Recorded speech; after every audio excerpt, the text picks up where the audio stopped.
I'm excited to talk about this one. I want to know if we have the same opinions or different ones. Yeah. I'm excited. I feel like we just need to jump into it because we just have need to do it. a big episode to record and a deadline that we have to make so that you can go get your hair did. Got it. For your it's like the wedding test hair, right? Like where they do it. No, today is just hair. It's just normal. Oh, hair. okay. It's just like re-dyeing it pink. Yeah. Okay. Wedding test hair is in, I think, for like another month or something. Oh, okay. Let's get started. Okay, I'm ready.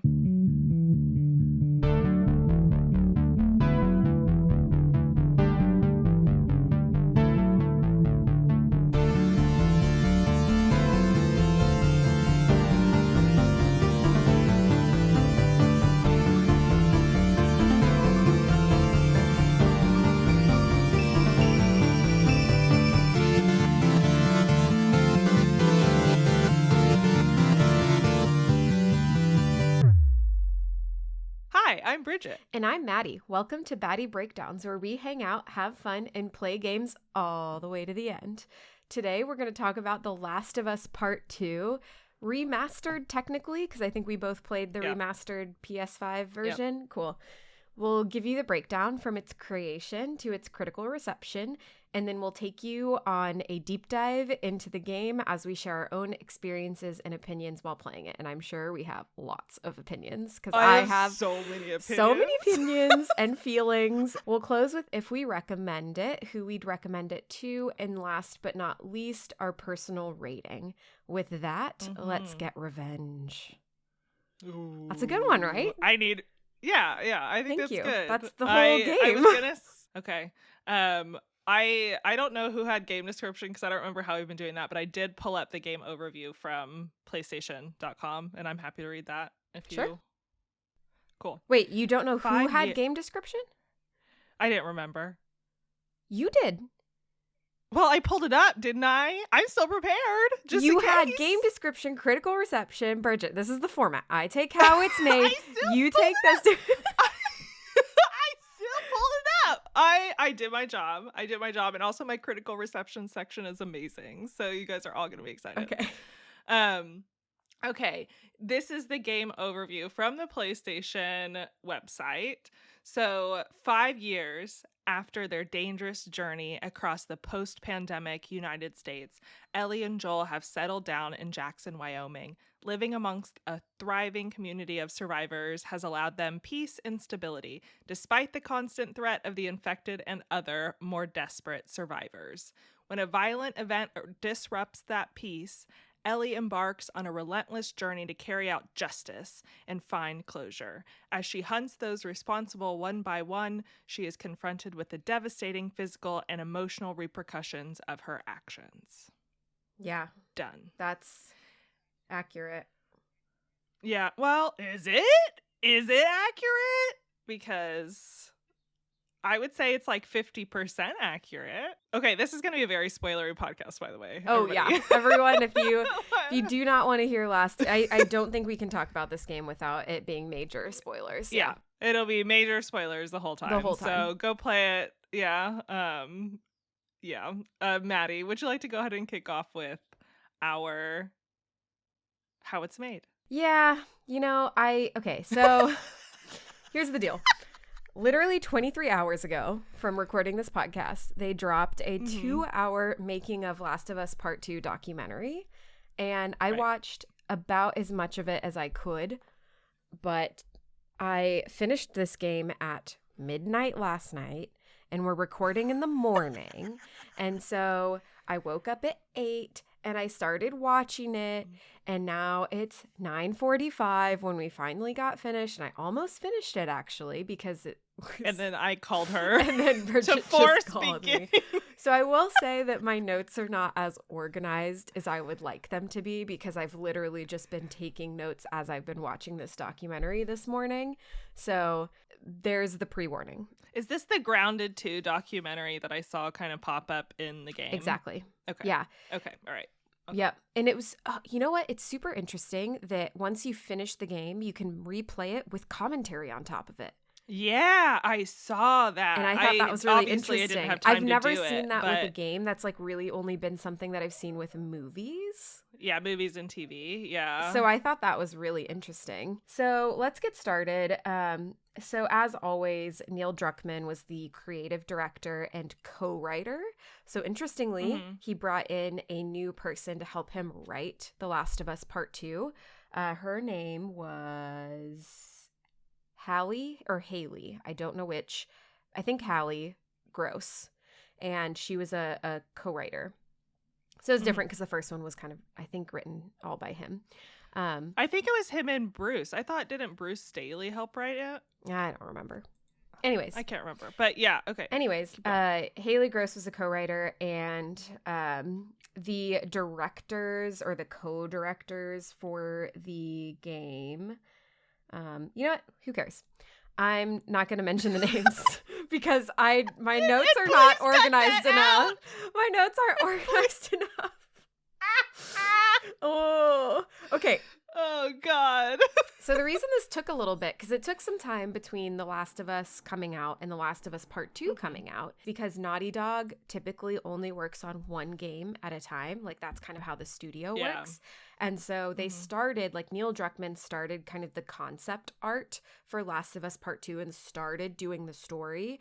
But then it was all hands on decks for Uncharted 4. So everyone was working on Uncharted 4. Oh. And Okay. they just did the trailer at first. And that's what dropped at the PSX show, which is like PlayStation's show. Like how Xbox has shows or how, whatever. Steam has like the Steam Direct or something like that. And oh, here are their names. Anthony Newman and Kurt Margano were the co-directors. Great. Just had to Thank go you a for little that, bit farther in Maddie. my notes. But yeah, something that was a little bit different is as Neil Druckmann started writing out the story, really topical actually and really fascinating is it was actually inspired by how he grew up in the West Bank and kind of, Interesting. which I had no idea.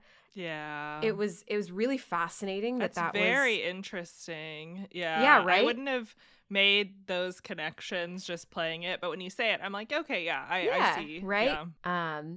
Once they started working on the next like beat, because Neil Druckmann kind of had this whole speech around how marketing is almost like just as important as the game itself. And the other interesting thing is Naughty Dog has no producers. Yeah. Well, then how does that work? Because you have to have producers, right? No? You don't have to. I mean, right? Like, you don't have to have PMs. You don't have to have project managers. Like, Don't put us out of a job, Maddie. obviously, we're important and we probably make things better. But, like, I just thought that was really interesting. That Neil kind of acted in the producer-esque kind of role. Yeah, I think 'cause everyone producers- just takes up the role in their own right.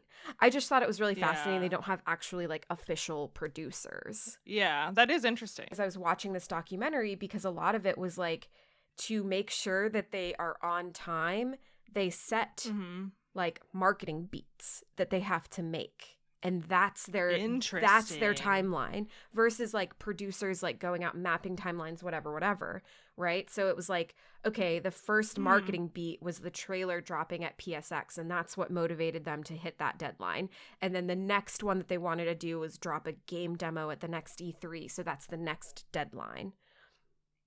Huh.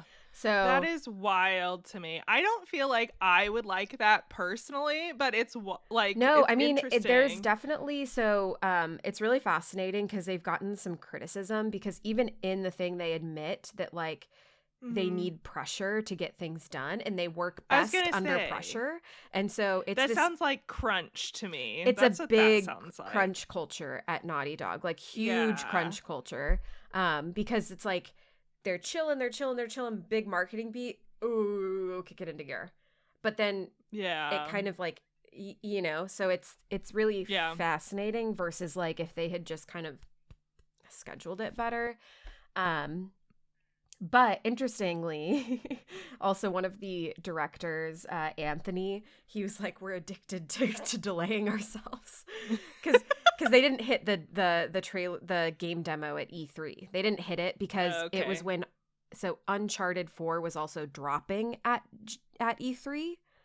And so what year E3 was this? Is this? I don't remember. I think it was like 2017, probably 2018 or 17. Yeah, 17 or 18. And Uncharted dropped and they were trying to do the game demo, but Neil Druckmann has like such a high standard. He's like, everything that we release about The Last of Us has to be top tier. And when they were doing like a meeting about what would be in the demo, because it was set in Seattle, he really wanted it to be raining, but raining took a ton of like resources, right? To have it look really good. And you need to optimize that crap. Yeah. So, anyways, originally the gameplay was, I feel like this is such a recurring theme in like the making of, but originally they wanted the gameplay to be open world, but it's a linear story. So it doesn't work, right? So I feel like that's a recurring theme. One of the lead game designers, Amelia, was kind of talking about how originally it was like inspired by Bloodborne, the type of gameplay. I haven't played Bloodborne. I haven't played Bloodborne either, but it's like the world is a character in and of itself. Or the way that Amelia was describing it is like as you start advancing in the game, you kind of become like the master of that world. Interesting. I don't know, something like that. And the gameplay is also like looks kind of challenging. Yeah. So that was the original gameplay inspo, and then they had and the other one is that it was all melee focused. So there was like no guns originally. I mean, I definitely saw that inspiration, which we can talk about later. But they added more guns into it after the fact. But so they dialed it back because open world didn't work for the story they were trying to tell. But they did also add a lot more stealth. And that's why there's a ton of like cars, tall grass, things to hide in. Like that was a big emphasis, especially because they wanted to make sure it was realistic that Ellie could like sneak into this whole community, right? Because like this very established, like very military-esque community. Exactly. So to make that stuff work and make sense, they had to add a lot more of those stealth elements. And then The Last of Us Part 2 was the first game where Naughty Dog had a proper like pre-production phase where they actually mapped out the story, which usually they just start developing. Which I thought was... Do you mean they just wing it? Do they just wing it? Dude, this is what happens when you don't have producers. Oh, God. The demo ended up not shipping, and then the documentary also did this really funny thing because they were like, okay, so now what we're going to do, Anthony, like the co-director, was like, now what we're going to do is we're actually going to make the demo in like the months after E3, and then we're going to put it on a disc, and then we're going to put it away, and we're not going to pick it up, and then we're going to ship it at the next E3. So they were like, they shifted out the demo releasing like a whole year to the next E3. And then it was really funny because he was like, it's going to be a test of our like willpower that we don't mess with this demo more. And then of course they like mess with the demo all of course like they come back. And so the documentary did this thing where it was like showing his statements from before and then his statements now where he's like, so we got to kind of redo the demo because, you know, we've grown in the past year and like we have all these new elements and blah, blah, blah. It was really funny. So then the other one that I thought, because there's so much good stuff, but how it was made, obviously, you know, they did the mocap like normal, or like the first one that we talked about. And Laura Bailey, during the Joel killing scene, Laura Bailey was like crying as she was filming that, like, because it was so emotional in the room. Brutal. Yeah.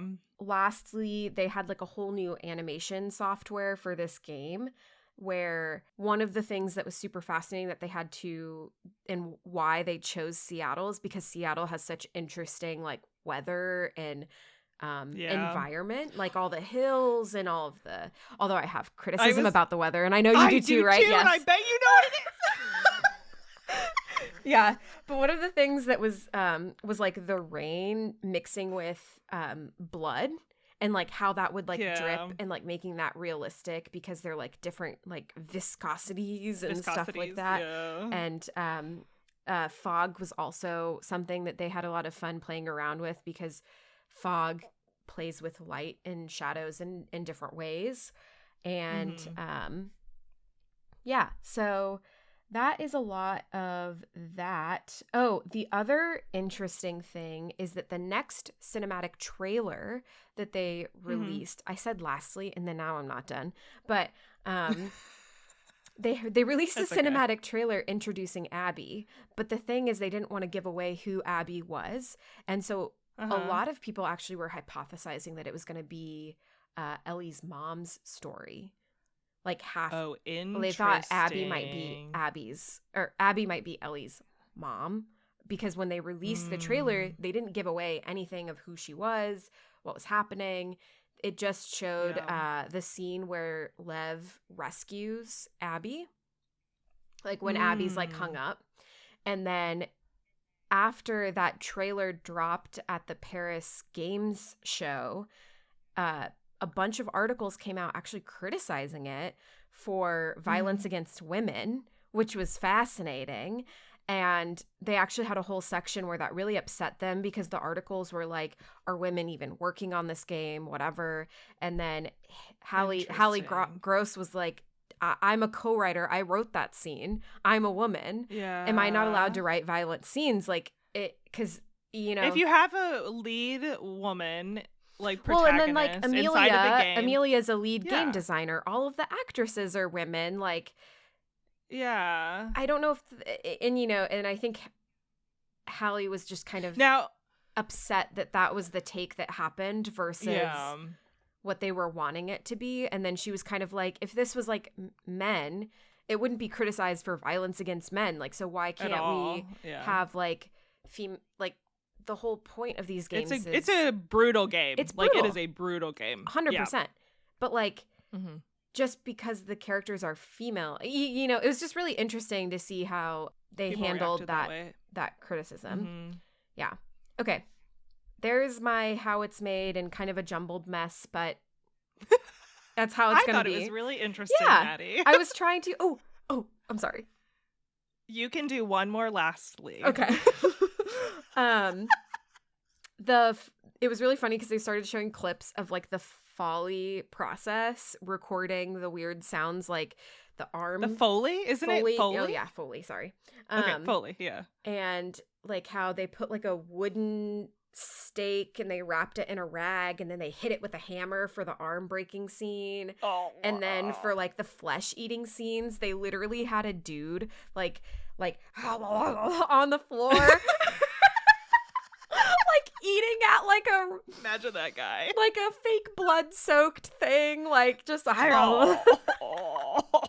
it was just really, I always find the Foley stuff fascinating of like how they do those sounds. It's really fun.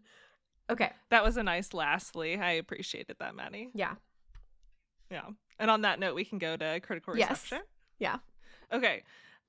So critical reception for this one was really interesting. So I'm going to start off by telling y'all that Last of Us Part 2 won so many awards and was nominated for so many. I remember, didn't it win Game of the Year? Well, yes, but it won like 5 bajillion others, and it was nominated for the most like Game of the Year awards, more than any other game at its time. It's been surpassed by Elden Ring now, but at the time, in 2020, it was so the most. I think it was like around polarizing. 300. I remember. It was so polarizing. So the awards that it won, yes, it did win the Game of the Year award in 2020. It also won innovation and accessibility, which is interesting. And I'm curious to know like what aspects of it prompted that. But it did win that. It won action and adventure and audio design and narrative and game direction. So it had a lot of the really big categories. Yeah. The ratings that I looked up on it was also interesting because you see like Metacritic's 93 and OpenCritic's 93 and IGN's 10 out of 10. Like this game just blew it out of the water, critical acclaim everywhere. But I had always heard The Last of Us Part 2 as something that people didn't like. Yeah, same. So I was really confused when I was seeing all of these things because I'll be honest and say, like, before we played the game last year, I knew absolutely nothing about the franchise, like, absolutely nothing, and in the meantime, I tried to stay away from spoilers, and so the only thing that I really thought that I understood was that people who didn't like the game, a lot of it was maybe homophobia or bigotry or whatever else, That's kind of and my that impression too. well, just wait. I know. So that was like the impression that I got was that that's why a lot of it felt polarizing is Mm-hmm. because they included trans characters, they included lesbian characters and Woke. woke. Yes. So what was interesting as I was reading these reviews is when you get to the user reviews on Metacritic, a reminder, 93, the users reviewed it at 5.8. Wow. Yes. And then on Google, it's a 3 out of 5. The word polarizing is probably the best word that you can find because of those reviews on Metacritic, they were either 10s or they were 0s and 1s. There were so little mixed reviews. They did exist, but there were so little. And on Google, it was the exact same way. You look at the bars, it's all 10 or all 5s or it's all 1s. Like there is no people sitting in between, which I think is really, really weird. We can talk as we go through, but very strange.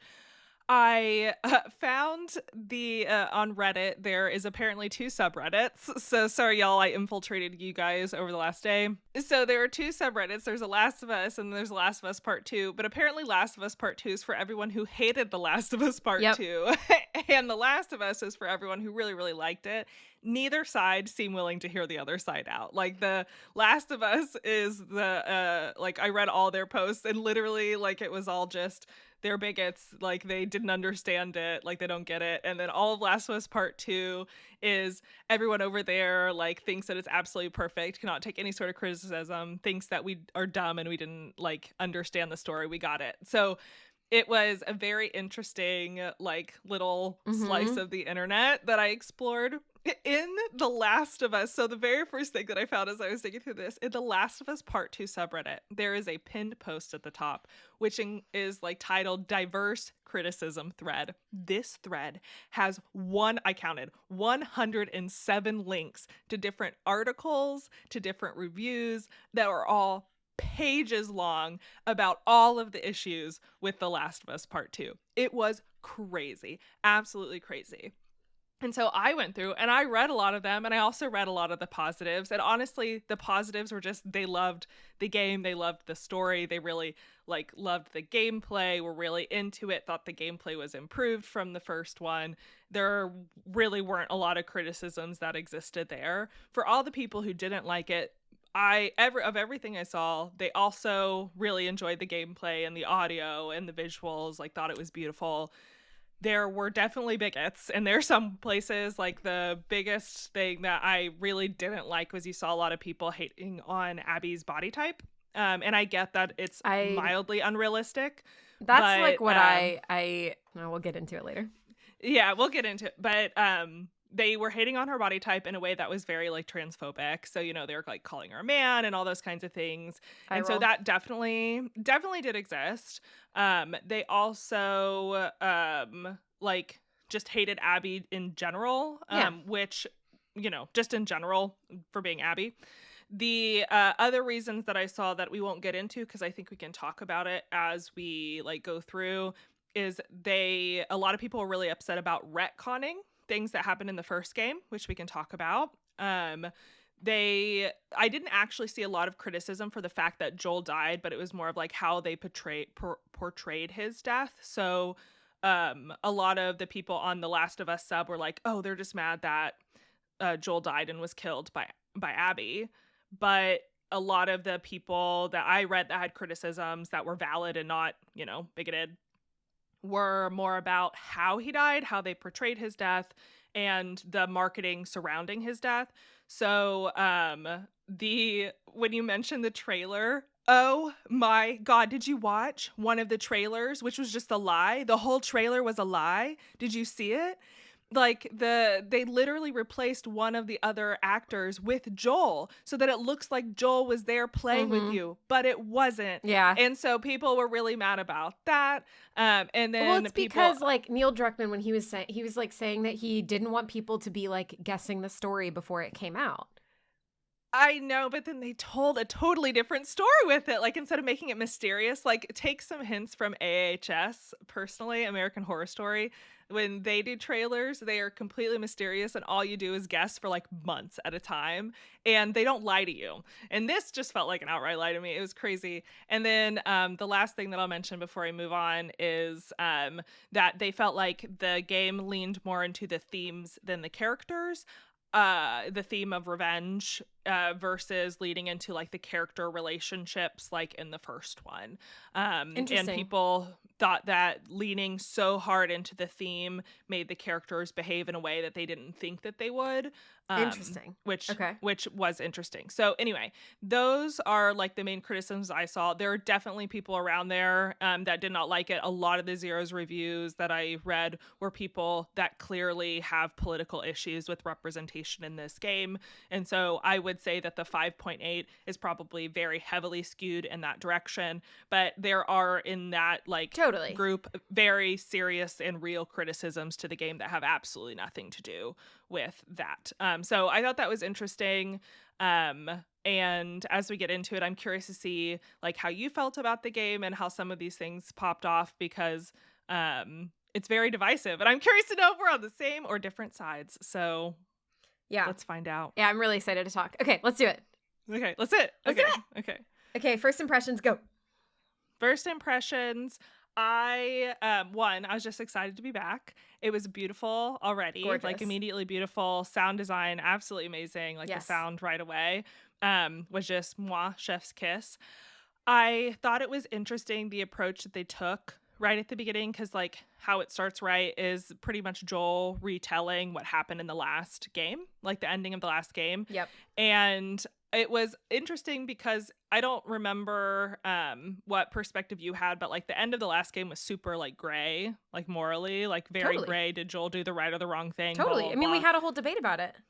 Yeah, exactly. And we came out on the right thing for the wrong reasons. Yes, and the right thing for the wrong reasons. And so when this game started up, it did feel like Joel felt a lot of guilt for making that choice. Like it seemed like they portrayed him very guilty for what he had done.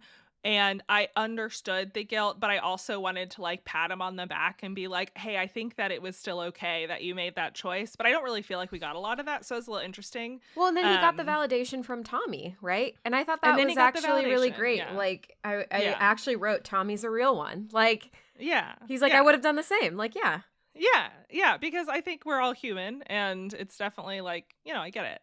And then of course they had the cute little like Joel, they're a little bit distant, and Joel's playing his guitar and trying to like, he wants to teach Ellie, and if that wasn't the cutest little scene I have ever seen. So I thought it was off to a really good start. Same. Because it takes place immediately after the last game ends. Where you get to see this cute little glimpse into the immediate aftermath. And I really liked that start. Yeah. My first impressions was I loved the setting. Like, Jackson was gorgeous. Jackson was really nice. It was, yeah. I now want to visit. I was like, oh my God, I gotta go here. It's gorgeous. It's so pretty. And the music was just perfection. Perfect. And the guitar mechanic on the PlayStation 5 controller, it was so fun. I like noodled on that thing for forever. I was like, strum, strum, strum, strum, it strum. Was cute. It was so cute. I loved it. I actually did that throughout the whole game, because like there's a couple of times where you can like pick up the guitar, and I just kind of noodled around on it, and I really liked that mechanic. I thought it was really fun. Yeah, I don't have anything different to add about first impressions. I will also say that it did the cut to like 4 years later, where Ellie's like about 18, I guess, or 19. Yeah, I think so. And you meet her friends, Dina and Jesse. And I said that, and my first impressions, I really liked Dina and Jesse. Like, I thought they were really good characters. And Jesse, like, the first thing that you learn is that Ellie kissed his ex like the night before, and he's so cool about it, and he's such a good friend. And I was like, oh, I love Jesse. Yeah. I know. That Jesse. was really nice. And then you have a snowball fight with Dina and the kids, and that was really fun and cute. So that was my other first impression. I did love that they used Snowball Fight as the tutorial for how to like throw things and aim and use those buttons. I thought that was like a really fun way when the game is really brutal to like start you off with here's your tutorial with a cute little snow fight in this nice little town. Like it was fun. I like that part. So kicking off the story, I'll do like a really quick little summary of essentially it starts and Ellie is about to go with Dina on like recon missions, right? Because like it's Jackson. They have their like perfect little town with electricity and running water and everything. But then they send people out to patrol, clean up all of the infected in the area, etc. And so your assignment is with Dina. Jesse's some sort of leader, it seems like, because he's like giving some assignments, and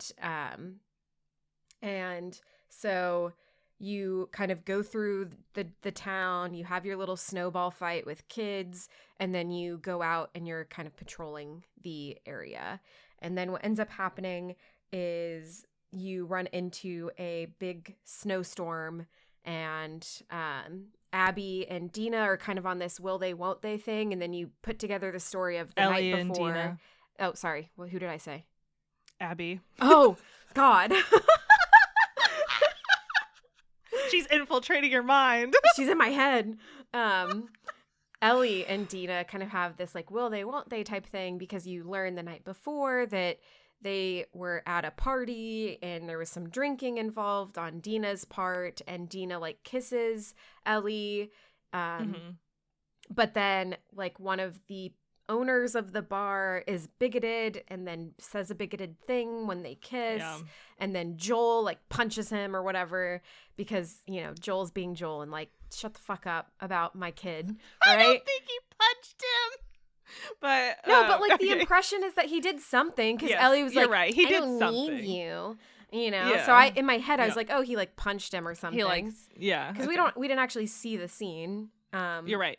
And then Ellie's like, you know, kind of blows up on Joel and is like, you don't need to do that for me, and kind of causes a scene. So that's kind of what you piece together. And now you're out, and did I already say you get caught in a snowstorm? I can't remember. Yeah. But you get caught in a snowstorm. You get caught in a snowstorm, and then it kind of cuts from there, and then you're Abby. So when you're Abby, you get very little of her. Can I tell you character. what I wrote, though? Oh, yes, please. I wrote, who dis Abby? Abby goes hard. She's beefy. You know, what's so funny is I actually didn't notice her physique until maybe like her chapter, like when we get on later. Like I didn't notice her physique until later in the game. Like at this point, I was just like, oh, this must be the girl that everyone hates. Yeah. Because I remember that nobody liked this person, or at least that was what the picture was in my head. So I was like, ooh, is it this one? And I think I was blinded by that and didn't actually notice until later. And so literally I was just like, oh, is this her? And that's it. Yeah, was like she was modeled. So her body model was after. It's really funny. Her face model is different than her body model, and that's different from her voice actress. So the face model was someone. The body model was based off of someone who did CrossFit, which is why she fucking looks like someone who does CrossFit. She does. Yeah. And then of course the voice actress is Laura Bailey. Yeah. And Laura Bailey did the mocap too. Yeah. Okay. Yeah. And like all you get out of Abby's story is you like wake up in what looks like a little lodge with some people, and you head out with this dude named Owen, and he wants to show you the city of Jackson. So you guys look down on the city of Jackson, and you get glimpses into their relationship, like the fact that apparently this girl named Mel is pregnant, and that they are wanting to lure somebody out of Jackson. That it's this full settlement. They're a little bit worried, especially since the weather and like the cold. And so he actually wants them to just go back. He doesn't want them to do whatever they're doing. And Abby's like, F you, we came all this way. And then she wanders off. And then you get a little bit more tutorial with Well, and that's when her. you know that it's going to be Joel she has beef with, right? It has to be Joel. Well, it either had to be Joel or Tommy, but it would make more sense for it to be Joel at this point. Yeah. You do learn a little bit about like new mechanics. So they had a little bit of new mechanics this game versus the other game, which we can probably get into in its own section. But it's like a very short little glimpse of Abby before you're jumped back into Ellie. Yep. And essentially, well, do you mention that Abby gets chased? Oh, I haven't got there yet. Okay, I'm gonna skip the back and forth because I feel like this next section of Ellie and Dina doesn't totally matter. I mean, they hook up. There you go. They hook up, yeah. And they find a lot of weed.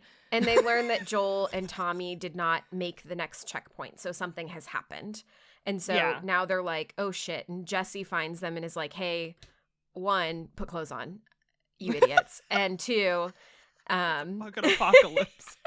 two, we got to go find Joel and Tommy because they didn't make it to the next checkpoint. Yeah. So then, of course, Ellie's like now super worried, and they split up and go find. And then you cut back to Abby. Abby's stuck in a snowstorm and is fighting like a ton of infected. Tons like of them. So many infected. Yeah. And runs into Joel and Tommy who save her. And then you're Save fighting her the life. infected with Joel and Tommy because it's like overrun and you're working together. And at this point, Abby doesn't know that it's Joel and Tommy. And so she's like, okay, me and my friends, we have a mansion that's secured up ahead. Like, let's go there.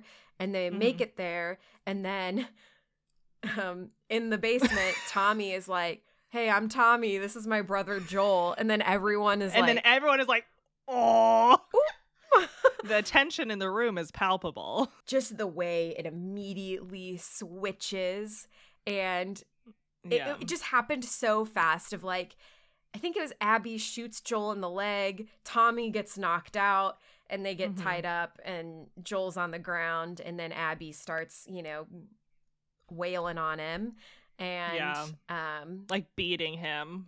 Yeah, with a golf club. It was rough. It was really rough. Okay, so I think that what I saw was like people were criticizing like Joel wouldn't go down like that, but it's literally like 6-on-1. What do you mean Joel wouldn't? Like Joel is powerful, but he has no weapons. He's caught off guard, and they literally just shot him in the leg. What's he gonna do? I think that you are right. I think the only thing that I would give that argument is the fact that like Joel walked into the center of the room in the middle of all of these armed people that he didn't know instead of like staying near Tommy. Like he was a cautious dude. So I could see him being a little bit more cautious and staying closer to the older, edge. Right? Because this is like years and years later. It's like 4 years. Yeah. I don't think it's that long. It's not that long, but he is portrayed as being like older. He's graying. He's obviously gotten softer. They did do that. Like, yeah, I think he kind of lost a little bit of that like suspicious or like anti-human, just based on. That's and they true. just and fought every the infected with her, right? So like they think, oh, Yeah. we're like in this together. Every scene that we see with him too in this one, he does look very like depressed and sad and like dejected a little bit, and so maybe he just didn't have the fight in him either. You know what I mean? Like he might have just not had it. He was like, okay, I guess I'm done then.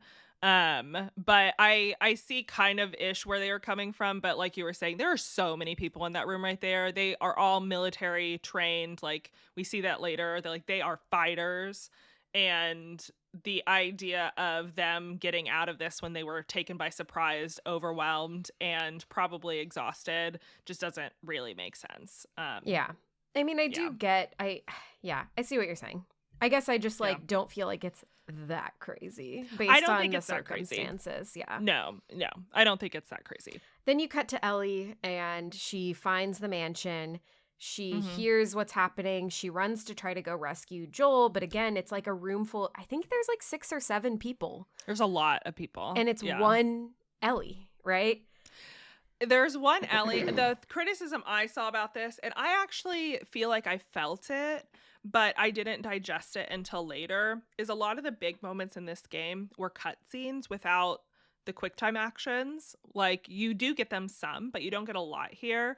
And I do wish that I had some sort of quick time action fight in that moment where I could have really tried my hardest to Oh, save yeah. Joel. I Like, see I what you're wish I could saying. have tried, but instead there was no trying. I, as a It's character, a couldn't try to cutscene. save him. It's Yeah. just a cutscene. And so you get jumped by surprise, you're down on the ground really fast, and then it's this devastating scene as you are like bawling, watching his head get fucking bashed in. Yeah, so Like, it that's is a actually lot. what made me cry watching the mocap. And then I was like, I was crying. Laura Bailey was crying. Ashley was crying. This is Troy Baker was horrifying. crying. Everyone was crying. I It's believe like, it. I cried. Like, it was devastating. yeah, it was really brutal. Yeah, it was brutal. And I don't think the brutality goes lower in this game. Brutality only continues to go higher. Like, It this gets set the really tone. painful. We Really got to speed up because I painful. know that we're running out of time imminently. Oh, But okay. um, Yes. yes, it's very brutal. Okay, so then this kickstarts the whole game, right? Because now what Yes. happens? Abby and everyone leaves Tommy and Ellie alive. They make a choice Yes. in the room. But only because Owen told them to. There were different ones who wanted to kill, different ones who didn't. But I think the only one that actually vocalized that don't kill them was Owen. Yeah. And Yes. and Abby got convinced by Owen and was like, Yes. fine. Okay, I'll- fine, leave them. Yeah, leave them. Yeah. And then they all leave. And then that kickstarts the whole thing of Ellie wanting to get revenge, tries to talk Tommy into it. And originally, Tommy is like, no, we Nah, yeah. shouldn't. Because his wife is like always like the one that's like, don't do that. It's not worth it. Sensible Yeah. wife. Making the right choices. Yeah. And then Ellie's like, no, I have to. And like talks Tommy into it. And then Tommy's like, okay, well, I don't want Ellie to risk her life. So I'm going to go off and do it. And then Yeah. Tommy gets a head start, starts going to Seattle because they knew that when they had seen them, it was like the Washington Liberation Front. And so Yeah. they were like, okay, we know that they're in Seattle, or we have a pretty good feeling that they're in Seattle. Mm-hmm. So Tommy gets a head start, goes off to Seattle, and then Ellie and Dina start their quest to Seattle. And then it Yep. starts you off in Seattle day one. And essentially Mhm. you approach Seattle and they're trying to find this group. You don't have a ton of leads. You just have names and you have the location. And so part of it is kind of piecing together where they are and what's happening, and you come into this new environment. Mm-hmm. So yeah. How did you feel about Dina as like your sidekick? Because I really liked Yeah. Dina. I really liked Dina. My only criticism was I wanted more of Dina. They pull her out pretty fast, but I really liked her. I thought she was really like fun. She was a fun kind of foil to Ellie, and I appreciated that it wasn't going to be a solo game, or at least I thought it wasn't going to be a solo game, because I did think a lot of the magic and the storytelling was in the interactions between characters through the journey. Mm-hmm. Yeah, and so it was really fun getting Dina as a part of that. I was really worried that Dina was going to meet some sort of tragic fate literally the entire time that I was watching the Seattle Day one. But I really, really liked her. And they do like this really cute scene in there somewhere where you can serenade Dina on the guitar. And It's very I think cute. they played like Take Me On or something. Like, they actually paid for the rights for Yeah. like a real song. And I'm like, oh my God, this is adorable. Like, it's such a sweet moment, and it's such like a difference in vibe from the brutality of the rest of the game. Yeah, that I really Seattle liked Day that one little was so relationship. sweet. Yeah. Yeah, it was a really sweet scene. Yeah, I liked her a lot. Essentially day one for Ellie and Dina is you're just getting into Seattle because there's a bunch Yeah. of checkpoints that you have to like puzzle your way through and get your way through. I will say I really liked that Dina gave hints. That was for me really nice because you know how I always am like, where the fuck do I go? I didn't think about that, but I appreciate it. Yeah.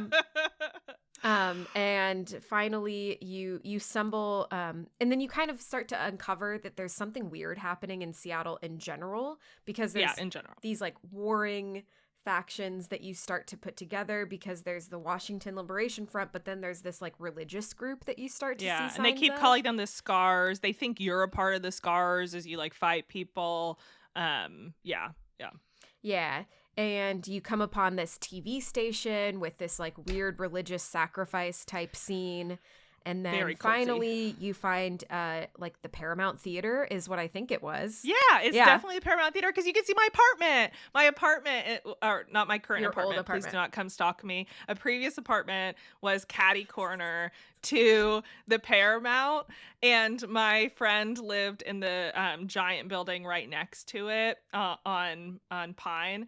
And when you go outside the Paramount, one, they had the big sign in the same way. So they call it like the Pinnacle instead of the Paramount, but it had the same kind of theater sign. They put the box office at the same place. And the apartments that they had around that corner were the same like style and shape and color. Yeah. It was so fun. I was standing on the roof and I was pointing and I was like, Chris, that's my apartment. Yeah, I did love that it was Seattle. It was like, because DK watched me pretty much play this whole game because I like binged it over the last 3 days. And I was like, we live here. How fun. Oh, I know that street. It's Madison. You know, it's just like. Yeah. It was fun. Yeah. There was one moment when we like first arrive. I think my first like, oh my God, that's so fun that this is Seattle was, you know, that creepy building that looks like an asylum on the hill in Seattle. That's not an asylum. No, it's a military hospital. Oh, even creepier. I've looked it up. But that was in the game. Like at one angle, if you turned, I was like, oh my God, Chris, there's Rainier and there's the creepy hospital. I was like, there it is. And I love that was there. And that was my first moment of like, oh my God, I really do know like some of these places. Some of them were definitely fake and not real, but a lot of them were real. And I loved it. I thought that was so fun as someone from Seattle. Yeah, it was really fun. So they go into the Paramount and that's kind of their base for the rest of the days that you're in Seattle. And then you learn that Dina is preggo, so now she's out of the game. Yeah. I think my comments for Dina were like, is she bitten? Is she sick? Is she bitten or sick? Is she pregnant or bitten? Is she pregnant? She's pregnant. Yeah. She's pregnant. I was like, with obviously Jesse's kid, because that was her partner before Ellie. So then what happens is you cut to because every time Ellie goes to sleep, she dreams of Joel. And so you go to sleep and then you get, and this is going to be a recurring pattern of when people go to sleep, they dream of something, right? So that's the end of Seattle. Day one, they find the theater, Dina's pregnant, home base, fall asleep, and you wake up in the dream world and it's a scene or it's in a memory of when Joel had taken Ellie to a natural history museum. Yeah, which is cute. Do you want to talk about it really quick? Because I think that we can just do the highlights I don't think there's too much to say with this one. I think the biggest one is like you're just seeing a little bit of their relationship, and you see that it's strange, or not in this one actually. In this one, you see that like you get a bit with her in space, a bit. Oh God, how do I even phrase this? Like. Yeah, like a spaceship. You get this like really intimate, emotional scene. It's really cute. It's just like very growing cute. Their relationship together. Because it's Ellie's birthday. Joel took her to a museum to go look at dinosaurs and spaceships and everything for her birthday.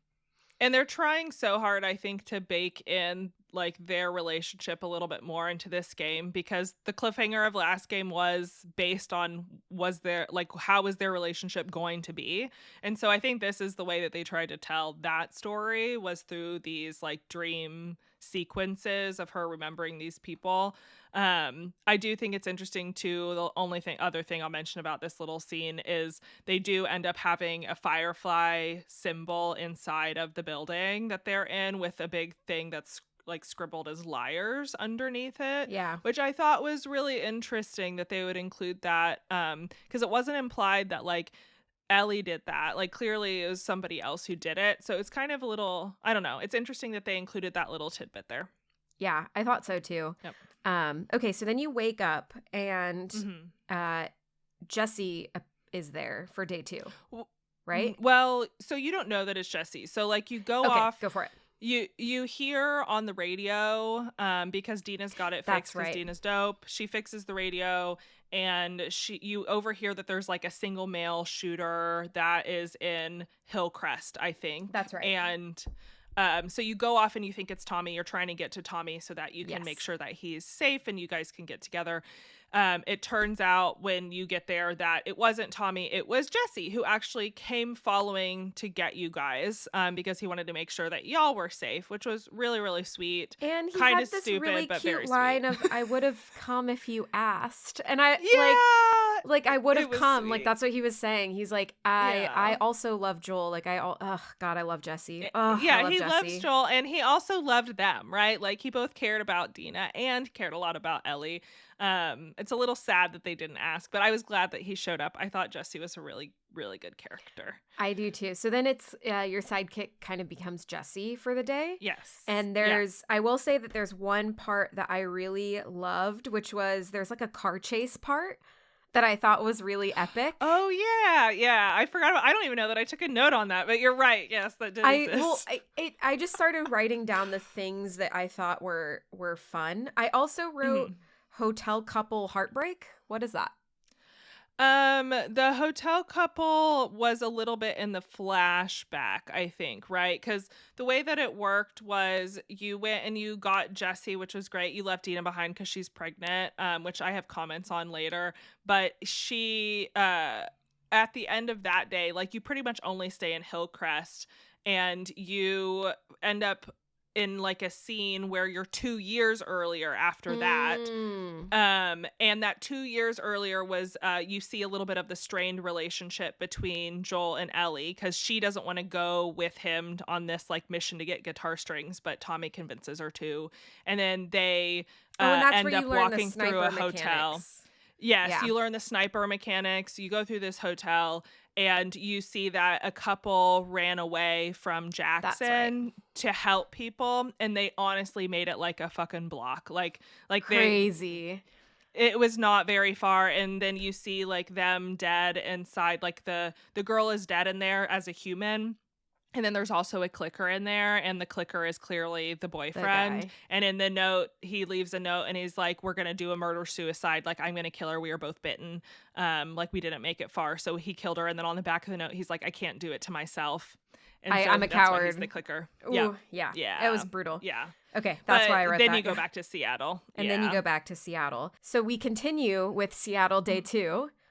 Mhm. Bridget, what's Yeah. the goal? So you are currently attempting to stalk her friends because you can't figure out where Abby is, so you assume her friends will know. Leah was the one in the TV station earlier. Now you're trying to find Nora, who is theoretically supposed to be in this hospital. And so you go off with Jesse to go to the hospital. And when you get there, okay, first, they all have iPods or some form of like music device, so which is kind of crazy. I'm just going to note that. I 'Cause know, it's I thought it weird. was hilarious because you like murder this chick in the Yeah. basement and then And her she's just phone bebopping falls off along. and then the music keeps Keeps playing. Keeps going. Awful, sad. And so you end up like going through this hospital trying to find Nora, and you do eventually like chase Nora, and you fall with her into the basement of this hospital, which is covered in spores everywhere. You obviously are immune because you're Ellie, Yeah. but Nora is not, so she's dead on arrival. Like you fell into that thing, you're dead. Well, and Nora's Be- also like, no. Yeah, And then Ellie like she is- tackles her into it because like Ellie knows Yes. like, oh, I'm fine. Tackles her Yeah, into it. exactly. It's wild. They do that a few times where everyone makes assumptions about Ellie, you know, being dead because of all the things happening, but she's like, I'm immune, bitches. Like it's fun. And this scene honestly I did was one of write my she's so favorite hateful, scenes. damn. Wait, who? Which one? Ellie. During the Nora scene, I Oh. was like, she's so hateful. Like, dang. This was the first scene that to me I was feeling really, really rough. Like there were a lot of scenes in this game that made me feel so uncomfortable. I was like, this Yep. is a little sick. Like I don't feel good. And this was the first one that did. Like, I mean, Joel's was bad, but I at least didn't have to do it. In this scene, I was the one doing it. And you like, you get like a little line from Nora about like, think of all the people that are dead because of Joel and that there are no more fireflies and that she recognizes who Ellie is. And then you fucking beat this girl to a pulp and you get like the square on the screen for you to react and like fucking just beat her.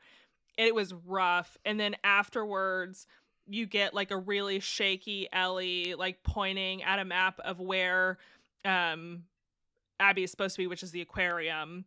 And then you're like, you get like a little line. I don't know if you remember what it was, but there was a little line that implied that she tortured her. Yeah, she like said I made her talk. Yeah, I made her talk. Like she because definitely she goes back to tortured Dina. Nora. She goes back to Dina and she's like, I made her talk. And yeah, and so it's very heavily implied that you don't just like beat her to kill her. You beat her to the brink of death and then like torture her to get her to say where Abby is, and it was really unsettling. Yes. Yes. So now you get another flashback, and I think the main point of this flashback is that you actually learn that Joel and Ellie had a conversation about what really happened. Yeah, I was surprised. Because at first you're like, does Ellie know like what happened? And yes, she does. Yep, she does. So I thought that was really interesting. And then you're in Seattle day 3 after that. Yeah. In Seattle day 3 and you're is still just with Jesse. Where did Jesse go during the Nora scene? So this was interesting. Actually, where did Jesse stay with Dina? Maybe Jesse might have stayed behind with Dina during the hospital mission. I think so. Yeah, I think so. That's right. But then he comes back because Dina was really sick, and so he stayed behind to take care of her. That's right. But then Seattle day 3, Jesse's like, all right, I'm coming with. Yeah, he's coming with for a period of time, because as a theme is in this game, she gets all consumed by revenge and chooses revenge over theoretically finding Tommy. So I wrote one thing that I wanted to talk about because I just really loved the character of Jesse. And so it's like the first part of the day starts with Jesse. And it was really fascinating because he points out, like a true friend, he points out the cycle, right? Where he's like, look, I'm with you. I'm in it with you, but also isn't this kind of fucked up? Because he points out the cycle. He's like, aren't we like doing the same thing that she did to us? And then Ellie's like, yeah, but like she killed Joel. And he's like, yeah, but Joel killed them, right? Like, yeah. He kind of points out that cycle. And then, Ellie, of course, is like, whatever. I'm not going to listen. Yeah, brushes it off. She's very, very consumed by this. You see her devolving into the brutality a lot. And I will say that it was super interesting because the way that Ellie kills people, I don't know if you noticed, but she was like, asshole. Like she would like say those things as she was killing people, which was really different than how like, and that's what I was saying, like, damn, she's so hateful. Cause like every time she was killing people, she was like making she swore a lot. Yeah, she swore a lot. And she was like, you asshole, you dick, like you whatever. Like as she was killing them, like she just had so much hate in the way that she was doing things versus I feel like I remember in the first one, like Joel wasn't like making comments about like he's very robotic about it, I would say. Yeah. Like, not robotic in a bad way, but like it was a job almost, like he was just trying to do the thing to survive. Whereas you could tell that she was doing it more like for a different motivation. Yeah. And then they overhear like some walkie conversation about Tommy, and Jesse's like, I gotta go save Tommy. Come with, right? Like, Ellie, let's go save Tommy. And Ellie is like, but the aquarium is right there, and I want to go do that instead. And so then I wrote, Ellie, you ass. I know, right? Yeah. Yeah, I was like, I can't believe they're just fucking, like, this is the middle of the apocalypse. Like, just go to Tommy first. Like, then you can go to the aquarium. Like, it'll be absolutely fine. Like, come on. Come on. And then this is where I wrote my issues with the weather. I was like, this is inaccurate Seattle rain. It was pouring and thunderstorming, and it never thunderstorms here. It never thunderstorms, and it hardly ever pours like that. It was like torrential downpour and thunder and lightning, and I was like, nope, not Seattle. The only, like, they gave one throwaway line from some people that you overhear that was like, it's unusual rain even for Seattle because of like all the streets are flooded in Seattle. All the streets are flooded, and so you actually have to take a boat through this scene because that's the only way to traverse the Seattle streets now. But the throwaway line was like really fast. It was just talking about like the current storm but it really doesn't thunder here. Like, it's thundered once a year, maybe at most, and it's But like it's one never noise. like It's that. like Yeah.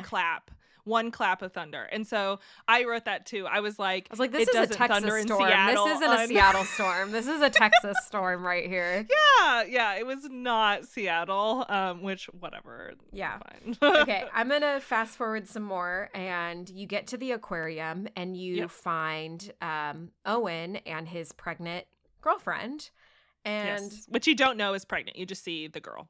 Yeah. But you know is pregnant because she's pregnant. Ellie doesn't know. Oh, Ellie doesn't necessarily know. Girl's not paying attention. She's like very pregnant. Like, she looks pregnant. She looks pregnant, but you get a glimpse into the scene later when she's like, "Oh my god, she's pregnant." Well, like, I know, she has but I that mean, moment. because so Ellie's we know like that she so didn't realize. Fucking focused. She's and laser actually, focused. this is where it got really uncomfortable for me because I was like, dude. And she killed the pregnant lady. Like, she killed her and she killed Owen with getting absolutely no information. Yeah. It was all fury. It was all that was. Like, for absolutely nothing, and she just annihilates them. And then she's like, "Oh shit, I can't believe I did that." And the last thing that Owen says is she's pregnant, and then Ellie unzips her jacket and sees the 8-month pregnancy. Like, girl was imminently super due. pregnant. Yeah. And and then she starts obviously having she's like, "Oh fuck, what did I do?" And then Jesse and Tommy come to the scene and they're like, it's okay. And they shuffle her back to the theater. So Jesse obviously rescued Tommy and then was at the aquarium. Showing that Ellie could have easily gone and rescued Tommy and made it to the aquarium in plenty of time. And then you get back to the theater. Do you want to talk about what happens at the theater? You get very little. You get back to the theater. The TLDR is you walk into Jesse and Tommy talking about going back and trying to make their way back to Jackson. They know now that Dina is pregnant. They want them all to be safe. They've got to go back. And Ellie's mad about it. Tommy is like, "Hey, yo, we've done enough. We've hurt them a lot. We did the thing that we needed to do here. We can just let Abby go. It's fine." And Ellie's really ticked about it. Tommy leaves to go get a piece of gold jewelry that he found for his wife because he wanted to bring her back something nice so she'd forgive him. And then when we go out, we hear commotion. We go out through the doors and Abby's standing there. She immediately shoots Jesse in the fucking face. And Jesse, no. I know. It was immediate annihilation. That's actually one thing that I really didn't like. I mean, I get it. I get that it was brutal and it was quick. It felt really and he realistic. Died. Yeah, it felt very realistic, but I was a little sad that Jesse's death was a blip. It was literally just a blip, and then Ellie never struggled with it.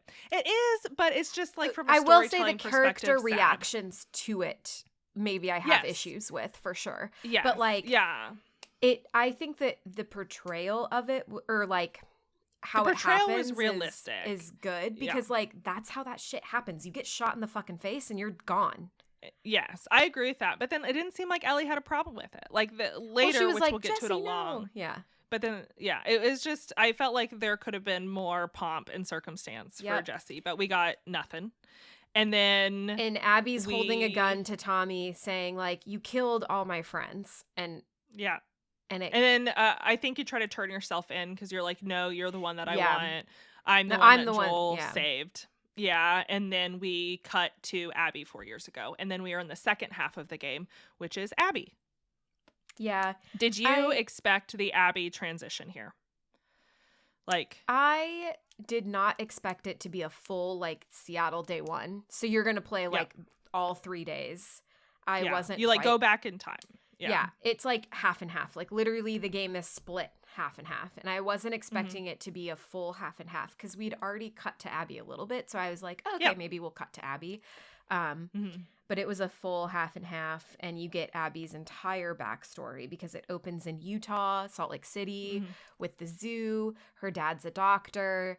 And he's rescuing a zebra that got, tangled up at the zoo. And some barbed wire, and that's when you start to get her backstory and learn more about her. I will Yeah. say before we move on completely that like Mhm. it was at this point that it was actually in that last scene that I had empathy for Abby, actually, because Mm. when she was saying, like, you killed all my friends, like, that's what made me feel like, yeah, like, Ellie went way far. Like, I know that they were there, but, Mm. and yeah, it just, like, I'm like watching your face. it as was struggles. it was honestly the Owen and Mel Mel. Yeah.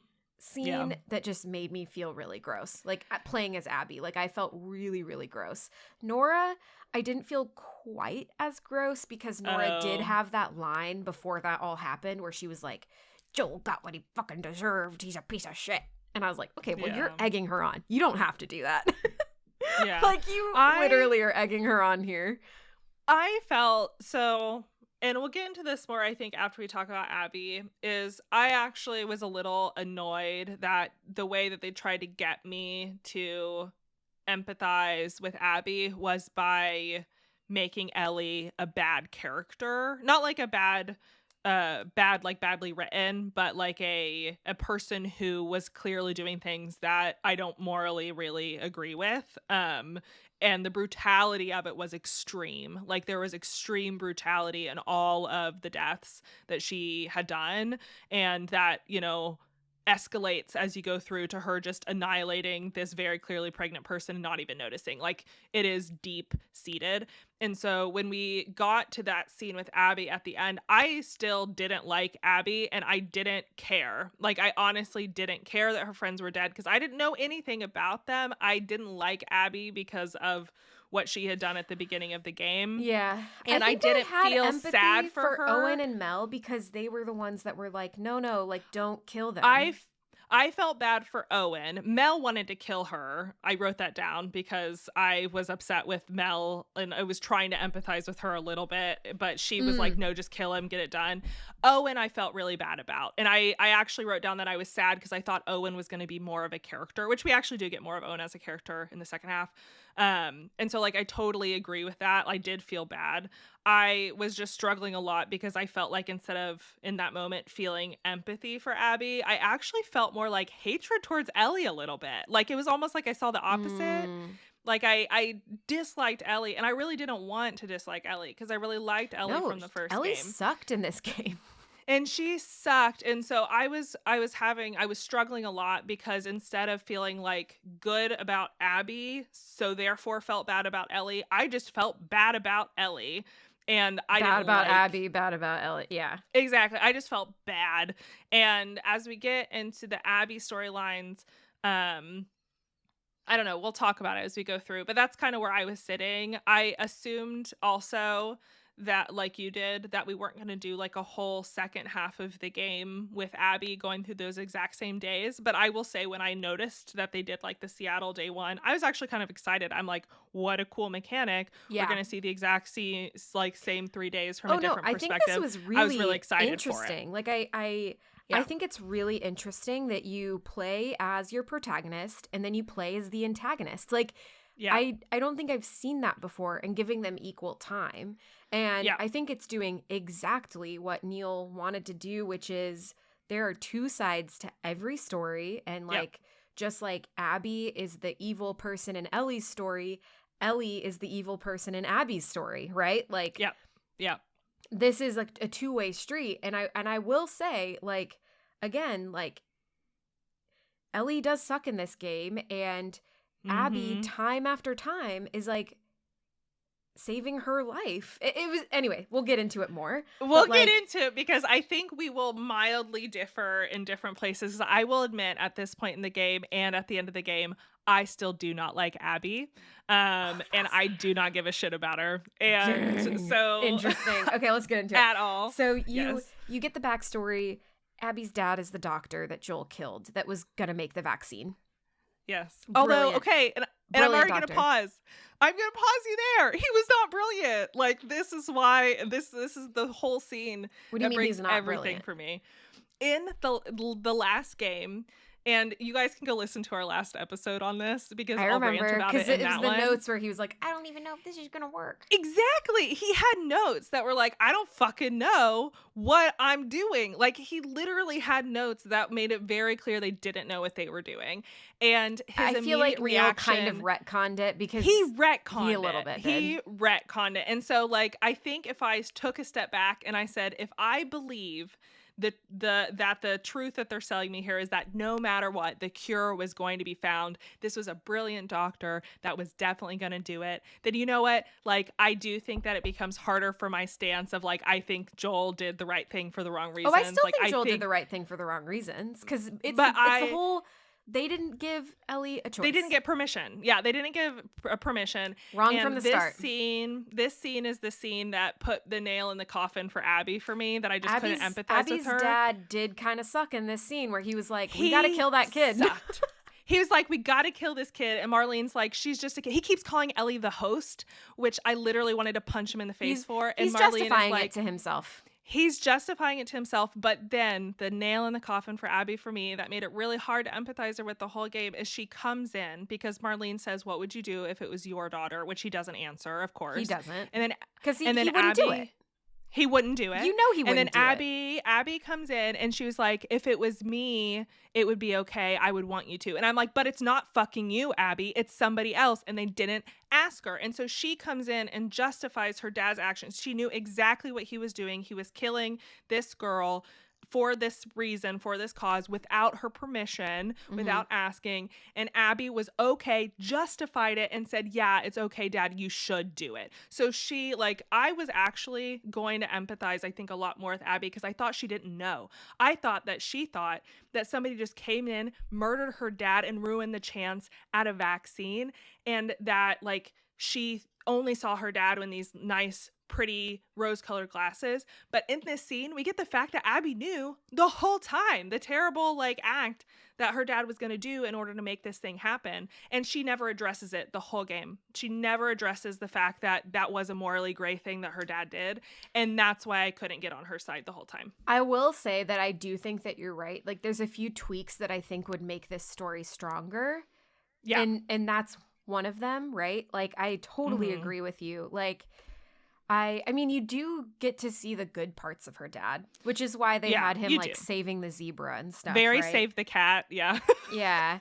Like, yeah. So you get the feeling that he is this, like, great guy in some ways. Yeah. And then he has that, like, pretty awful scene where I'm like, yeah. Like, yeah, you're bad. It's not good. And I will agree with you. I think for me, how I kind of also, like, retconned the story in my mind to have more empathy for Abby is just because Joel fucking kills everyone. Like, he does kill everybody. Not just the dad. He kills, like, Literally everyone everybody. In that hospital, which was, like, everyone that she knew, right? Like, almost everyone that she knew. And yeah, I mean, he wipes out the Fireflies with this, like, one move. The Fireflies are, like, obliterated. So, yeah. Yeah, so I think that, it was an interesting little backstory. And then you jump to Seattle and you're with Manny, her friend, who I love. I love Manny. He's hilarious. We don't get enough of him. Yeah. We don't get enough of him. That's one of my complaints. We don't get enough of these We don't get characters. enough of anybody. I love Jesse. I love Dina. I thought Manny was great. Owen we'll talk about. I love that response. Perfect. Chef's kiss. Yeah. But you cut to it. I was just like, God damn, Abby is jacked. What's the routine? Like, what's the fucking routine? That's where I wrote it too. I was like, what the fuck? She is ripped. Yeah, and DK and I were literally just like, damn, muscle mommy, like, the whole time. Yeah, hell yeah, Abby. Like, she is ripped as hell. Yeah. And okay, I will say her gameplay mimics her ripped as hell. Oh yeah, too. It's super great. Yeah. I will say that they walk by this very advanced looking gym. I was like, I don't think that this is as unrealistic as people say, because they obviously have, like, a whole community of things. They're getting plenty of food, and there's a giant weight thing. And then she's taking supplements. So you know what? she's fucking jacked because she's taking supplements, she's working out, and she's eating a Yeah. lot. Like, that does not That's how seem I hard feel. to me. And there's Yeah. people who are predisposed to that body, right? There's Yeah. people who build muscle And- easier. That's just a fact. Like, Yes. that's a thing. So, And she, like, they have moments in her storyline too where she very clearly is dedicated to her training. Like, they mention it multiple times that, like, she is really serious about making sure that she gets all of the training in that she can. So it's even, like, in line with her story and the behavior that she has through the game and the cutscenes that we get of her. So I think it's actually realistic. And it's really annoying that people clawed onto that because I hate Abby for a lot of reasons. I should say dislike. I don't know that I hate her. I kind of understand her. I dislike Abby for a lot of reasons. And I think if you're disliking her because of the body type that they gave her, you can go and get, like, bent, you know? Like, I think it's realistic. yeah. And it's something that she cared about. It's something that she worked for, you know? Yeah. Yeah. And you're at CenturyLink Stadium, which I thought was really cool. Like, Yeah. I mean, they don't fun. call it, they don't name it any of the names. They 'cause I have bet the they didn't colors, want to, though. like, license it or something. But, yeah, it's like a cool little, like, homestead that they've built and community that they've built. Like, the Wolves, they call themselves the Wolves, like the Washington Liberation Front. And you just kind of, you know, you can pet the dog and you can throw the dog a ball. It's very cute. How did we not talk about the dogs? When we talked Oh. about brutality, you spend half of Ellie's time murdering dogs. Rough. And then you get to Abby's scenes and You're you get petting the the dogs that dogs. are petting and you're playing fetch and you're giving them cute little squeaky toys. Oh my God, kill me. Okay. Yeah, sorry, it was continue. rough. That was really rough. As dog owners, that was really Yeah, rough. I was I like, oh hated God, I that. hate this. Oh, I hate this. Yeah. Yeah. Yeah.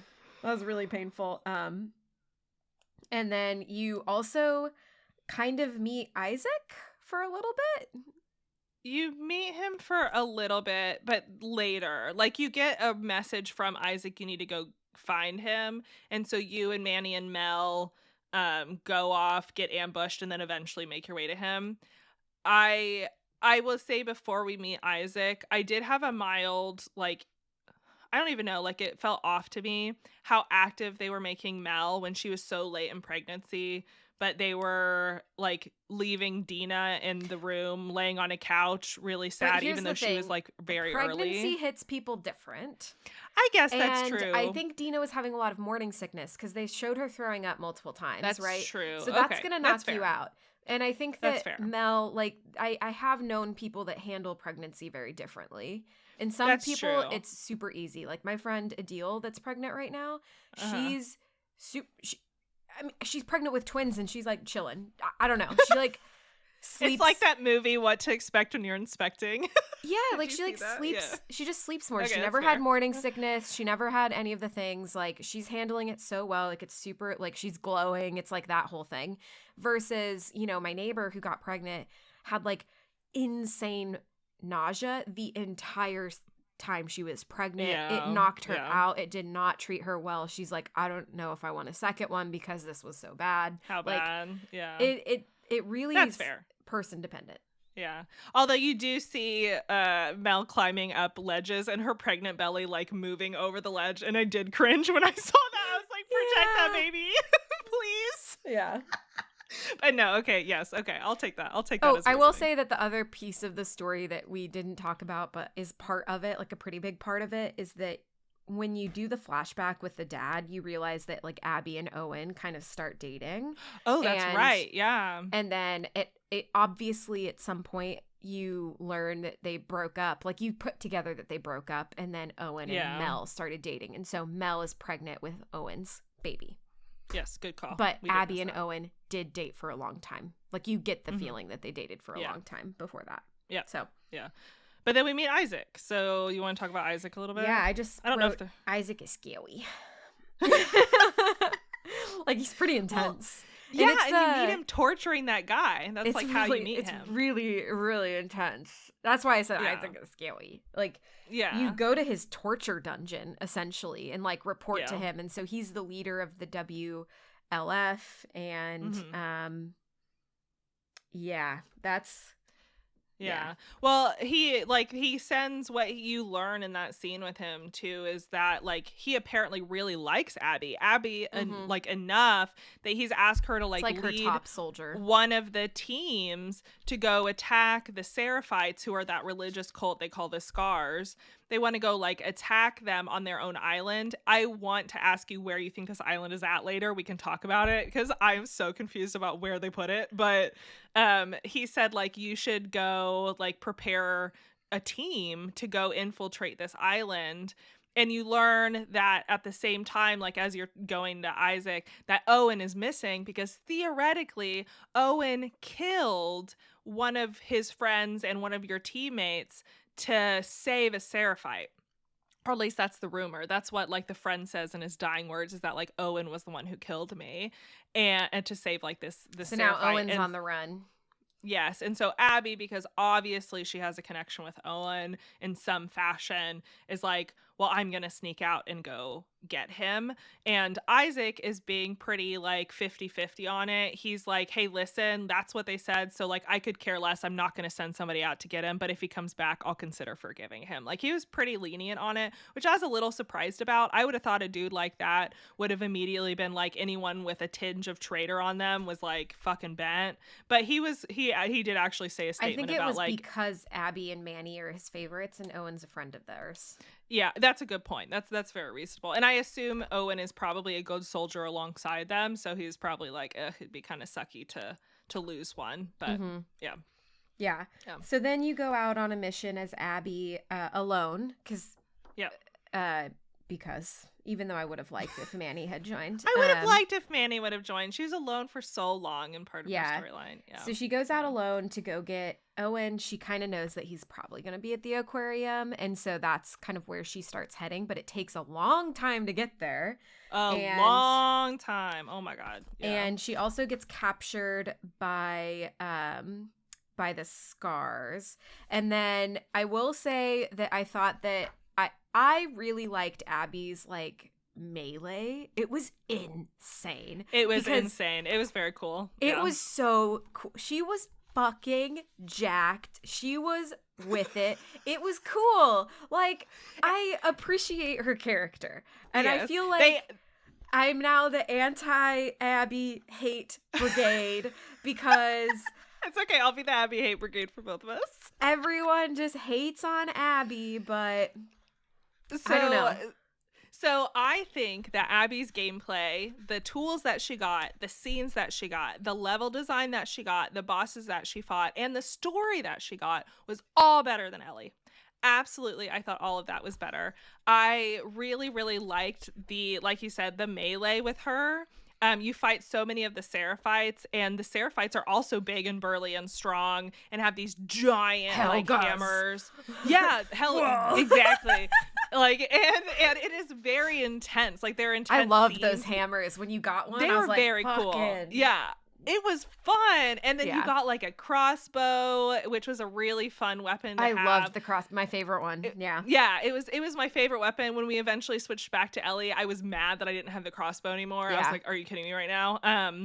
And so I actually really, really liked playing Abby, which I thought was a little bit fun. So I agree that actually Abby's parts were really fun to play. The combat, the gameplay, everything about it I thought was really, really like fresh for the kind of game that it was. Like it wasn't just a pick up and drop of the first game. And I don't know if you noticed this, but they wanted Abby to feel similar to Joel, which I did notice because she had the same, like she had the shiv crafting that Ellie doesn't have. She did have the shiv craft, which I was a little sad that I had to craft shivs again, but I did notice that. Yeah. And she had the like scenes that Joel anyways, so I thought that was super interesting that they like purposefully did that as they were making the character. Okay. Oh my God, we have 20 minutes left. Okay, so Abby gets captured by the Seraphites. She gets hung up like by the neck on this rope, and then two kids come into play and are also obviously getting hunted by the Seraphites. Rescue Abby. Abby helps them. It's like a sister and a brother, and Abby helps them. They go off into like a little shack the sister's arm has been like completely obliterated They by broke her the wings, hammer. quote unquote. Ugh, Oh yeah, that was horrifying. really rough. Ugh. And so then you learn their names, Lev and I forgot the sister's name, Yara. and you leave them in a trailer home because it's very close to the aquarium, and so Abby's like, y'all are safe, y'all are good, we got you Like, here, peace. lay low, make sure you're like telling Lev, the brother, like the little brother, make sure that your sister like, you know, is good, but in the morning y'all gotta bounce because this is gonna be, you know, like run over. Abby goes to the aquarium, and you knew this was gonna happen. She finds Owen. Owen's like all like emotional, drunk AF. And then they're like fighting because Owen's like, I'm gonna go to Santa Barbara. I heard that there's fireflies there, and I'm gonna go do it. And you gotta come with me, and Mel's gonna stay. He's abandoning my pregnant girlfriend in the middle of the apocalypse. Fuck that girl. She's gonna stay here. And then, of course, they make out and hook up. And I was like, dude, I was annoyed by the whole thing. Fuck that guy. Yeah. I'm like, I had liked Owen, and then they gave us this shit, and I'm like, what am I supposed to do with this? Yeah. Because you can't like a dude when he's gonna abandon his pregnant girlfriend in the apocalypse, and then Bork, his ex-girlfriend. Like, it just doesn't feel good. You know, it was awful. It was really painful. And then Abby wakes up, and then Abby's like starting to feel some type of way about leaving the kids behind because they're just kids, right? And so then she's like, God damn it, I gotta go fucking rescue those kids. So then Abby goes to rescue the kids, brings them back to the aquarium, and then Mel is there. And thankfully, though, Mel is like the top surgeon, though. That's true. And yes, you're right, Mel calls Abby a piece of shit, which I was like, did Owen tell her, or does she just feel the vibes? I think she feels the vibes. I think she just feels the vibes, yeah. I think she feels the vibes, yeah. Yeah. She's not stupid. Like, yeah, Mel's She's not stupid, and she probably, like, she has known them both for a while. So my guess is that it's always been an underlying thing that she's been annoyed about. Yeah. And then the fact that Abby dragged these people back to Owen, who are theoretically a part of the like other half of the civil war that's happening. She's probably like, of course she brought these kids to Owen. Like, this is ridiculous. You know, she's probably just she's like calling Abby on her bullshit, kind of like, what? Yeah. Why are you changing now? Like, why are you saving these kids now? Like, that's not you. But Mel is the top surgeon, and so Mel is like, okay, well, I can get this arm amputated and get Yara on the mend if you get me these supplies. And so Abby and Lev start on a mission to the hospital, but before they go, Owen is like, I'm gonna join. And Abby turns and goes, get your priorities straight. Like, stay with your pregnant girlfriend. I was like, fuck yeah, Abby. Get your fucking priorities straight. I can't even be excited for her, though, in that moment, because she just slept with him. Like, at least she said it in that moment. But Owen really needs to get fucking bent. Like, yeah. God. And then you go to the hospital via the sky bridges, which were a really cool level. The like, sky oh my bridges. God. It's and so cool. You also learn that Abby is afraid of heights. So there's like moments where it's like wobbling and you're like, oh God, what the fuck? I loved that. I thought it was fun. And then you go into this fucking building. Fuck this building. Fuck this building. I hated it. I hated it. It was scary, and it was too long. It was really long. This was a long segment. You like fall from the sky bridge into this hotel, I think, and then you have to make your way down this hotel that apparently wasn't cleared out. Like, it was supposed to be bombed and cleared out because there was a fucking nest in there, and all you do is find Fedra agents dead everywhere because of how bad it is in there. It was awful. It took forever. It took forever. It was such a long segment, and it was a cool segment. Yeah. It was very stressful. Yeah. Yeah. And then you get to the hospital, which is probably the coolest segment of the game ish. but also horrifying. Really? I was so over it. I was like, God damn it. Fuck this hospital. Fuck this building. I'm Well, over it. I understand that aspect of it, but they gave you the Rat King blob zombie thing, which was pretty interesting. Like, you go to ground zero of where it started in Seattle. Yeah. And I loved the idea that there was a ground zero. And I don't know why this whole time it never dawned on me that hospitals is where that would be. Yeah. And like, I loved the idea of like, oh, that makes so much sense. And then on top of that, the fact that they have created this creature that everyone on the internet calls the Rat King because of how, you know, how Rat Kings work during the plagues where they like morph together because there's so many of them. And so like they have this morphed monster of all of these different things stuck together, and they actually like peel off to make like additional ones that attack you. Like it was yucky. It was horrifying. Although I will say that everything in this game was significantly less scary because we played Alan Wake 2. So like I actually wasn't scared this whole time because Alan Wake was so much more scary. I think I was just stressed because I will say I was stressed during this like segment, like the hospital and the building, because you had just gotten the building and then you get the hospital and it's like, damn, like. It's true. It was a lot in that segment. Yeah, I agree with you. But you do end up killing it. You bebop all out, and then you head out to Seattle day 3. The other thing that you learn during day 2 is that Lev is trans, and that's why the Seraphites are trying to kill. Because obviously, like, can't have trans people if you're a religious cult. Like, that doesn't vibe. I did think it was interesting they gave a religious cult to Seattle. I was like, are we the kind of place that would have a religious cult? I don't know if that's true. Maybe. But I did anything can happen in the apocalypse. Yeah. And I will say that Lev's story development over day 2 was really, really good. I actually really liked the bonding that they gave to Lev and Abby. I really liked it. You didn't like it? Why? That's like the only redeeming quality I can give to Abby, and I'm giving it to you on a platter right now, and you're like, no. So I did write, like, I am kind of over the Lev storyline. Why do I care? Like, I guess it was more, not the, like, trans storyline, obviously. Like, I just was like, why do I care about these kids? Like, I didn't fully believe that Abby would care, to be honest. Like, that didn't feel convincing to me. I do agree with that. Abby literally just met these kids, and now she's murdering her friends for them. And okay, I agree with that. I just didn't felt like it did the work enough to like make me care about these kids to believe that Abby would be doing this. I would agree with that. So +1. But I liked Lev as a person. No, I liked Lev. They were I liked the characters. Like, he was funny. He was sweet. He would ask like funny questions as they would like go along the little route. And the bonding between him and Yara was also very, very sweet. Like how much they cared about each other.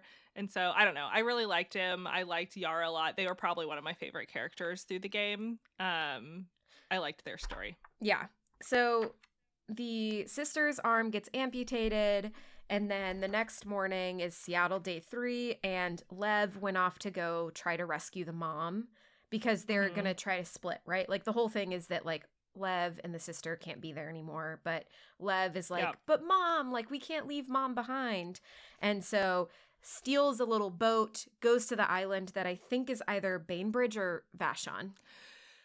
I don't know where it is because they put the Space Needle on it. The Space Needle is on the island. So I thought it was Queen Anne or Magnolia. Oh, because it's like gotten... Because it flooded. So I think it's Queen Anne or Magnolia. Oh, you're right. Yeah, because I thought it was from the Ferris wheel. You leave from the Ferris wheel, but you could very clearly go to Magnolia up from the Ferris wheel. Like, I don't think there was a real place that they put this island. Like, it was a little weird. The reason that I thought Magnolia was because you saw the Space Needle so close, and because you had a big swath of wilderness, and Magnolia has Discovery Park. So it would be a big swath without buildings. That's big brain thinking right there. Yeah, no, I think you're Magnolia. Right. Yeah. So then you get to the island because you're with the sister with the amputated arm, and you're going after Lev. And so then you sneak around, and then you go rescue Lev, and then What happens as you're doing that is it starts getting raided by Isaac and everyone, right? Because the whole plan was Isaac was going to attack them on their turf, right? This is their city. This is their island. They're going to go attack them and like put an end to all of this. Then what happens is Lev had killed the mom in self-defense, which was really sad because the mom tried to kill him because the mom was obviously like a very devout sad. So that was really sad. And then you start to escape, and then the sister gets shot and dies, and I was like, dude, I just did the hospital. Yeah, we spent a whole day. All of that shit. It was for nothing. It was for nothing. I agree. That's what I wrote down too. I'm like, she's just gonna fucking die. Rat King, and it just meant nothing. Agree. Plus one. But I think that's kind of part of the game. I was like, God damn, like none of this means anything. Brutal. It's just all brutal. Yeah. Also, Manny dies at some point. Oops. Oh, because they had a showdown with Tommy. You like have to. Sorry, we skipped that part. But like there was a brief encounter in which there was a sniper trying to kill you, and you finally get the very first glimpse of like what's happening with Tommy and Ellie on the other side. This whole time they haven't talked about Tommy and Ellie at all, which I was actually don't know that a they're little fighting upset about. them. They don't, and I wish there had been more overlap, because once they start overlapping, it was really interesting. But you actually try and kill Tommy. You see Tommy he like falls into the water, doesn't get the chance to kill Abby. So there was like that brief moment, and Manny died in that scene. Sorry, we can. Yeah. And then again, you escape the island. You escape the island. The island's on fire. It's fucking genocide. Honestly, it's not great. It is genocide. Yeah. It's really yucky. Yeah. And then you go to the aquarium. You find the dead dog. Oh, and you find the dead friends, which was really fucking brutal. It's really God, hard. that was so brutal. And then they find Lev and Abby find the map that had like the home base circled on it. So that's how you know that Abby knew to go to the theater. Abby gets to the theater. Fucking wrecks their shit, dude. Wrecks their shit. Abby just like really wrecks them and then is about to kill Dina, and Lev is like, no. And you know what is interesting? And this is why I was like, fuck you, Ellie, is because, you know, Owen had said she's pregnant, and I mean, I know Ellie was like, oh, I didn't know, but like still fucking kills that girl. And then Ellie's like last ditch effort was like, she's pregnant, as like Abby's about to kill Dina. And then makes them stop. And it's like, oh, okay, so your pregnant girlfriend gets to live, but this pregnant lady doesn't get to live? Like, fuck you. I agree with that. I think the thing that bothered me too here was that one, you have to play as fucking Abby the whole time. It was really hard to beat and brutalize Ellie, which you do have to do. Yeah. But then once you get to this part, Lev is the only reason that Abby doesn't kill Dina, because when Ellie says she's pregnant, Abby goes, good. And she lifts up the knife to slit her throat. And then Lev is no. Like, he's like, please God, what the fuck? Please do not do that. And then Abby leaves them. And so that was part of the problem I was having. But she still leaves them. But she still leaves them. But every time that she leaves them alive, it's because someone else reminded her that that's what she should be doing. And when we get to the end of the game and Ellie does things, she's the one who chooses to do it. So I don't know. I don't know. We'll keep going. Let's just keep going. I will say that like Abby still makes the choice, right? Like, and she doesn't do it. She does. And I will say that in the first one, Abby wasn't advocating either way after she killed Joel. It's true. I agree with that. Yep. She was kind of like just in like a post-murderous weird headspace of, oh, Jesus Christ, I think that what we were supposed to glean from that was that she didn't feel any better. After killing Joel.